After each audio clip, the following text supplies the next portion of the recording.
Hello everyone, আজকে আমি এসেছি খরমপুর মাজারে, যেটা আমাদের অঞ্চলের অত্যন্ত জনপ্রিয় এবং সুন্দর স্থান হিসেবে পরিচিত।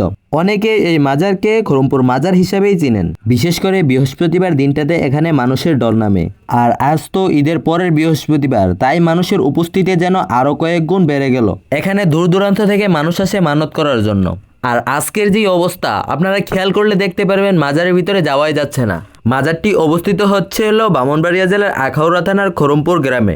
এটা হচ্ছে মাজারের সামনের অংশ, যেখানে হাজার হাজার মানুষের ঢল নেমেছে। এখানে খেয়াল করলে দেখতে পারবেন নদীপথে অনেক মানুষ নৌকা নিয়ে এসেছে।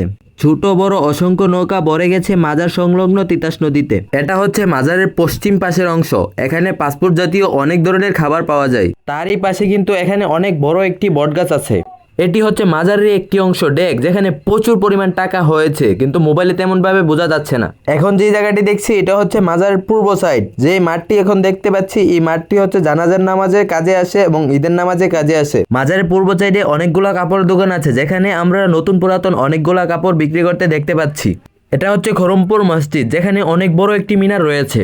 ভিডিওটি শেষ করার আগে সন্ধ্যার পরের কিছু দৃশ্য আপনাদেরকে দেখিয়ে দিই। আর সবাই ভিডিওটিকে বেশি বেশি করে শেয়ার করে দিবেন, যেন সবাই দেখতে পারে। আর আজকের ভিডিওটি এই পর্যন্তই। সবাই ভালো থাকবেন, সুস্থ থাকবেন। আল্লাহ হাফেজ। দেখা হচ্ছে নেক্সট ভিডিওতে।